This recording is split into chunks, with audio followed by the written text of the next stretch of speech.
Magandang umaga. Good morning everyone and assalamualaikum.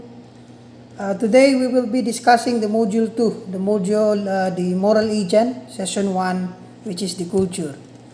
Okay, our learning objectives for this, that's not learning outcomes, but learning objectives of this session.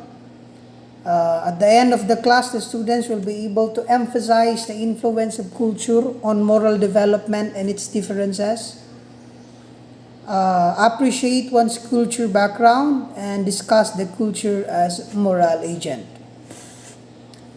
So, understanding culture is critical for educators because our individual cultural orientation is present in every interactions. So, meaning to say, especially those teachers, that we must understand and we must consider the culture of every students that we have. Or in the College of Agribusiness, we must also understand the culture of the client in dealing with them when it comes to business talks. As educator, we are committed to ensure that all children can learn and achieve to the best of their ability. Misunderstanding about the role of culture in behavior, communication, and learning often lead to assumption about the abilities of the learners to be successful in school. It is appropriate to know culture's responsibility in moral development and growth. So, in order for us to determine, in order for us to see the moral, because there is a factor of the culture in the morality of one's person. So, meaning to say, at least, malaki ang epekto ng kultura doon sa moralidad ng isang tao. And sometimes, the culture always prevail to the morality. So that's why later pag-uusapan natin how can we come up with the universal morality. Kasi bawat isa sa atin may kultura. So bawat isa sa atin may kanya-kanyang kultura. So how can we have a common culture that is acceptable to all? Okay? So culture is a collective.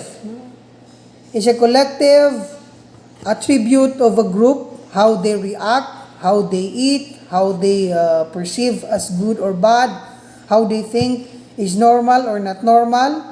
Culture plays a virtual role in shaping the society and the country. A good culture makes it easy and natural to progress, and collective progressive behavior is in boon to a country. It seems like progress is happening automatically. So that's how important the culture is. Masyadong mahalaga yung culture. So, why some countries have developed and others are not? Why some countries are able to and others are not unstable and others are not. So, bakit may mga ganung country? Why people in the countries don't care about their country? Just for example, in the Philippines, you can see people who don't care about the country. No, they just care about earning money. They're not willing to sacrifice for the country. So, bakit ganon? But in others, mayroon namang talagang gusto. So bakit tayo nagkakaganon? Bakit hindi umaangat ang bayan, yung iba umaangat? Yung country ng iba gumaganda, yung sa atin hindi. So there is something we can do about the culture. Because of the culture, according to summer of 2017, culture is a collective attribute. No? Kung hindi maganda, kung hindi ka wala kang kultura, hindi mo pinapahalaga ng kultura mo, so that is the only thing na pwedeng madala yung country mo into progress and development according to Samar. So sa atin, wala tayong pakialam sa culture, we don't care about the culture, we don't even recognize our culture, kaya palpak-palpak ang ating bansa when it comes to economy and development. So, according to Loosely, she defined that culture refers to the shared values, beliefs, and norms of the specific group of people. Culture, therefore, influences the manner we learn, live, and behave. So, ganun kahalaga yung kultura. So, because of this, many theorists believe that culture is an important shaper of our personality. So, kaya tayo ganito because of our culture. Kaya ganyan yung kasama because of your culture. That's why later we will discuss what is cultural relativism for us to understand one another. One of the general assumptions asserting the effect of culture to personality is that people who are born and bred in the same culture share common personality traits, which is correct. If you grow into Moro culture, makikita mo yung pattern, halos same yung traits nila. Pag nasa Christian culture ka, if you're living in one community, they're same. Kaya pag napunta ka sa ibang community, parang iba ang dating nila sa'yo because you did not live on that. You're not living on that particular community in which they have their own culture and practices. So, what is the characteristic of culture? Ano nga ba ang characteristic ng culture? Okay. Number 1, culture is learned. So, yung kultura, hindi madamot ito. Culture is learned. Whether you like it or not, yun ang ating kultura, natututunan yan. Natututunan kasi pinag-aaralan natin ang kultura. Kasi pag hindi ito natututunan ng kultura, di sana natapos ng kultura natin, di na dumating dito. Just imagine, the culture of Mindanao started from 13th century until today, we are doing that. Hanggang ngayon, di ba, yung mga Christian nga, pinag-aaralan kung paano yung dance ng mga Muslim, yung mga Moro brothers and sisters natin. So, ibig sabihin, culture is learned. Another characteristic is culture is shared. Later on, we will able to understand paano nga ba nasi-shape itong kultura natin? How we process culture. So, one of the process is that we share culture. Nasi-share ang kultura. Namasyak ka na lang the culture of other people, napupunta na sa'yo. Ibig sabihin, ang kultura ay transmitting from one person to another person because that is a characteristic of culture. Symbolic. No?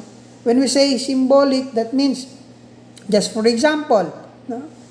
Culture is symbolic. Pag nakatpurong, pag nakatandong, Moro yan. Pag nakakopya, Moro yan. So, yung sinasabi ko, kultura ay may kanya-kanyang symbols. No? Walang kultura na walang symbol. Bawal kultura may symbols. As for example, if you went to Municipality of North Cotabato, meron nung isang lalaki nag-o-office, may dalang itak. No? Tinanong ko, bakit? Sabi ko, sir, why are you carrying that kind of tool? Delikado yan. Sabi niya, this is me. Without this, I am nothing. So, ganun. Ibig sabihin, culture is symbolic. No? A culture has its own symbols. In different community. By different cultures, by different groups. The culture is integrated. No? Magkakonek-konek ang yung kultura. There is no culture as one. Be integrated with other cultures. Masasyak ka na lang. If you have the practices, you can see it similar to other religion or to other group because integrated ang kultura natin. Adaptive, no? A culture is made for adoption, no? Ang kultura natin nakadepende sa community natin. Just for example, if you went to Korea, ang damit nila, the way how they dress, that is the culture of Korean based on the climate. If you went to Arabian places, if you went to Saudi, to other places, they wear this tubaw and then meron silang malaki ditong tela. Ito naman, ginagaya ng mga Pilipino dito sa Pilipinas, which is that is adaptive. It is based on yung kultura is depende sa kung ano ang place meron ka. Because culture is adaptive. No? Walang culture na ginawa na hindi appropriate sa isang lugar, sa isang place. Because culture is adaptive. And of course, it's dynamic. No? Dynamic ang kultura natin. So, that is the characteristics of culture. So, culture affect the citizens. Citizens reflect to the culture. Same with that. No? Ang kultura, sinishape ang tao, sinishape ang culture sinishape ng tao, vice versa. It's either naapektuhan ka ng kultura or ikaw ang makakaapekto sa kultura. Ano nang ano? You can easily identify a culture by examining the behavior and acts of local people in the country. Observe how they react to a negative stimulus, and how they react to a dishonest, unfair opportunity. Put them in the situation and see how they react. It's not that this behavior is their individual responsibility, and culture plays an important role. For most of people, the behavior is just built automatically through experiences and events they experience, and they don't give a serious thought on how different experiences and events shape their behavior, according to Sama. So, ganun lang. Masashock ka na lang. Ganito ng personality because we interact into different cultures. So, ano nga ba ang proseso ng culture? Paano natin ito nakuha? How we come up into this kind of culture? Masashock ka na lang. Hindi naman ito amin. Bakit ko natutunan ito? So, culture, we have three process of culture. We have inculturation, acculturation, and assimilation. So, in inculturation, a process of adapting the culture of own group. Just for example, pinanganak akong isang Moro, natututunan ko ang kultura ng isang Moro, kasi Moro ako, ang tawag doon, inculturation. You adapt, you learn your own culture from your own group. So when we say naman acculturation, adapting or borrowing traits from other culture. Okay? Hindi ako Moro, pero may mga kultura akong nakuha sa mga Christian and sa mga lumad. So that is so-called acculturation. When we say assimilation, refers to the process through which individuals and groups of differing heritage acquires the basic habits, attitude, and mode of life of embracing culture. You left your own culture and you accept the culture of others. So that is assimilation. So yan yung tatlong proseso ng culture. So what is the difference between culture and acculturation? Inculturation, acquisition of one's culture, while the acculturation is amalgamation of two cultures. So, you combine two culture, no? Kinuha mo yun, dalawang kulturang meron ka, so that is acculturation. Essential requirements of survival. So, you must learn this. In inculturation, kailangan mong malaman ang kultura mo by your own group, based on your community, for your own survival. Why? Because sabi ko nga kanina, one of the characteristic of culture is adaptive. So, pag hindi mo alam ang kultura mo, okay? Andun ka nakatira sa malalamig na lugar, ang kultura nila doon nagsusuot ng jacket. O kung hindi mo natutunan yung kultura nyo, hindi mo i-recognize yun. Eh, sino mamamatay ngayon? So, mamamatay ka kasi malamig. So, kailangan, that is why inculturation is the requirements of survival. Okay? Second, third, familiarization. Doon naman sa acculturation.